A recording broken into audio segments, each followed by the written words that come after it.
I am Becky Magnolia, and this is Living Weird. The Living Weird podcast is an exploration into our true selves. Together, we honor the unique paths laid out for each and every one of us in what I call the cosmic weird wide web. I talk with creators, artists, elders, mystics, and healers about their personal journeys while sharing my own midlife adventure as I do the work that so many of us are doing these days, exploring, growing, and shape-shifting into exactly who we're meant to be. Thank you for listening and enjoy this first recording.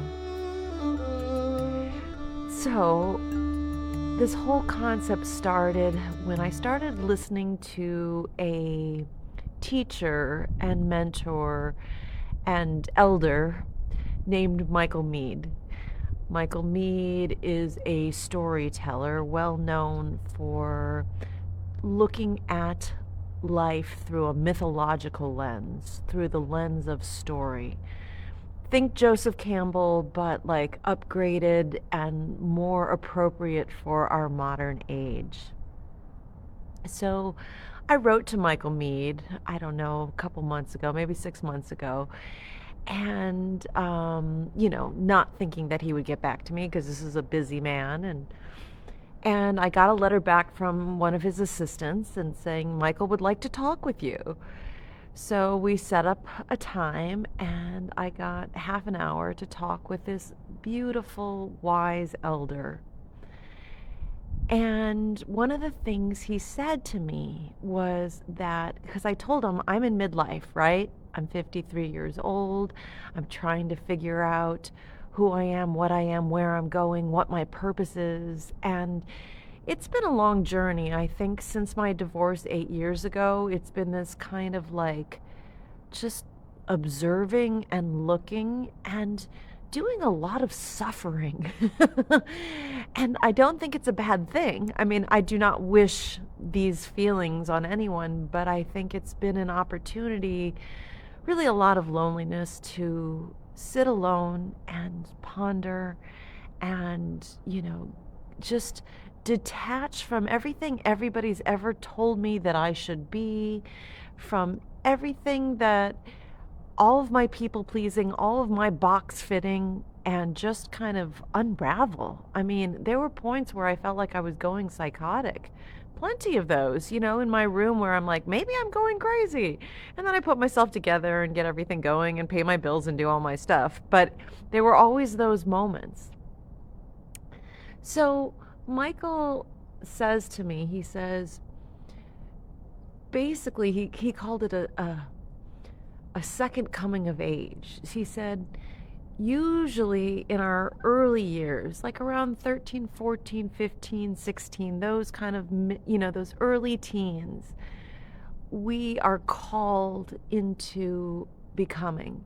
Something happens in our life that is a calling, something that brings us on our journey. It's the first initiation.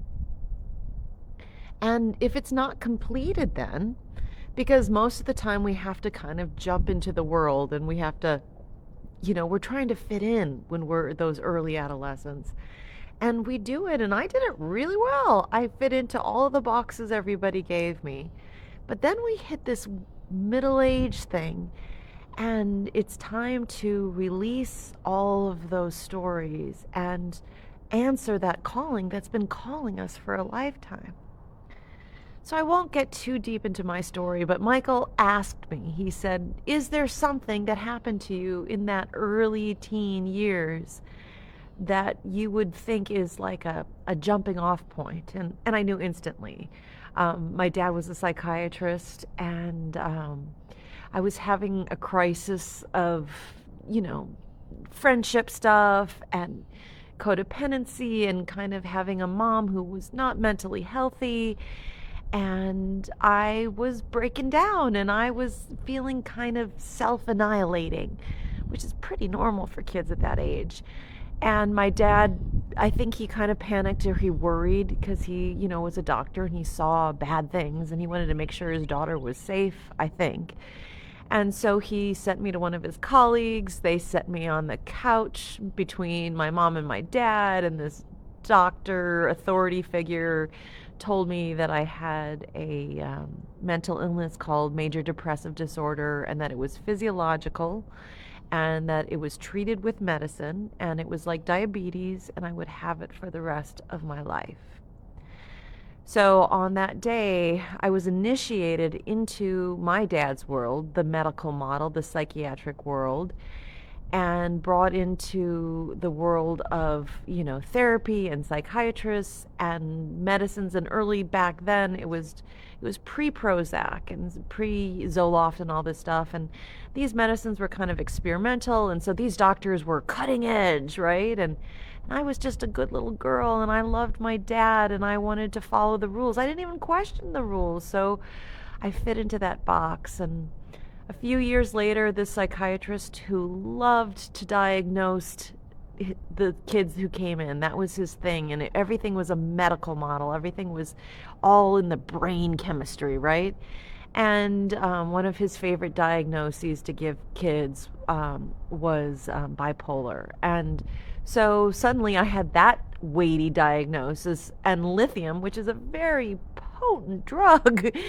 And so I was on 2 drugs now, and carrying this new diagnosis and walking around in my life to fit this idea that I was not really necessarily capable of managing my own emotions, that this was something that, there was something broken in me, and I needed to have doctors and pills to manage my feelings.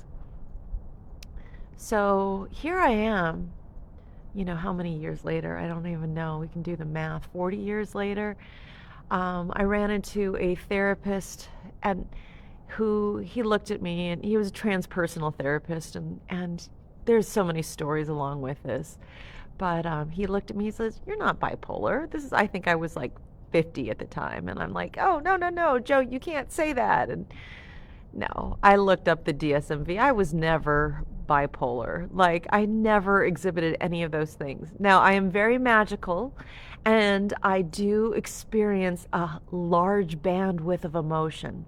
And to a man who is in the patriarchal system, who likes to control things, that bandwidth might look a little uncomfortable. And it also to women as well, like that bandwidth of emotion might be something that they might want to curb. I know there's plenty of people who are a little uncomfortable with my bandwidth. And look at me, like I have these like divine moments, like right now my heart, like I can just feel like I can feel God, I can feel bliss. That's not crazy. Like, that's not crazy. And if it is, well, I choose this. Like, this is much better. So this podcast is about claiming who we are, claiming who we truly are. And my aim is that people don't have to wait till their midlife crisis. They don't have to wait till a divorce to recognize who they are. That even the adolescents, these early adolescents, if they're seen and not compartmentalized and shamed for who they are, but if they're seen, we can help them go forward at a much earlier age, and we can, in essence, not just accelerate their lives, but help humanity. Because if we have humans here on this planet who are acknowledging their unique gifts, and Michael Meade says this, and I will say this too, that we each have an inner genius. And for some reason in our society, there's something in our society that shames it, that locks it down, and keeps people from knowing who they are. It's like they say, no, we need you to fit in these boxes. We need you to be productive. We need you to sit in your desk.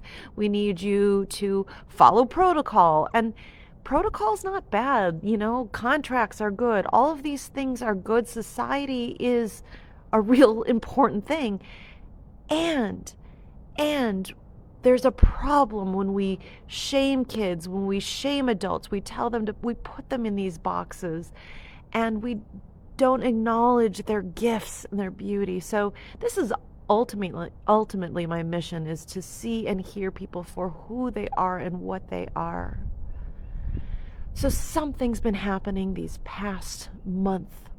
I don't know, like a month ago I was calling 988, the suicide prevention hotline, and I didn't want to die, but I was like I want out of this crap.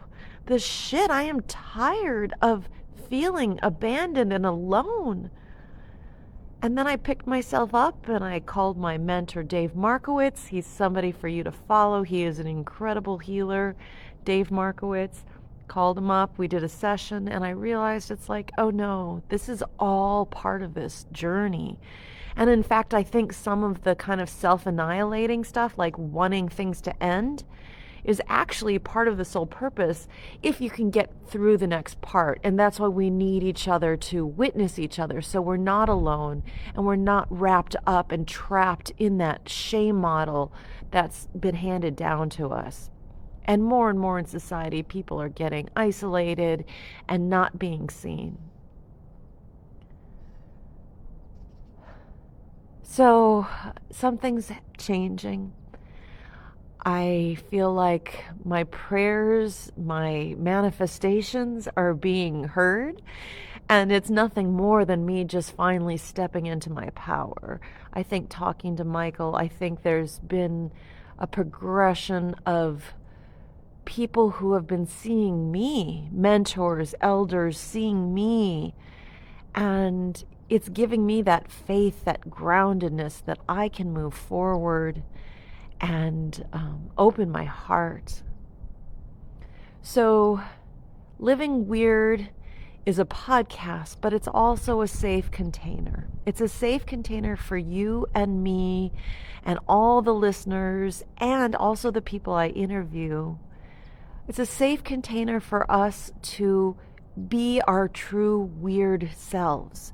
And what weird means is actually not a bad word at all. What weird is us in our true flavors, right? Weird is us as we truly are.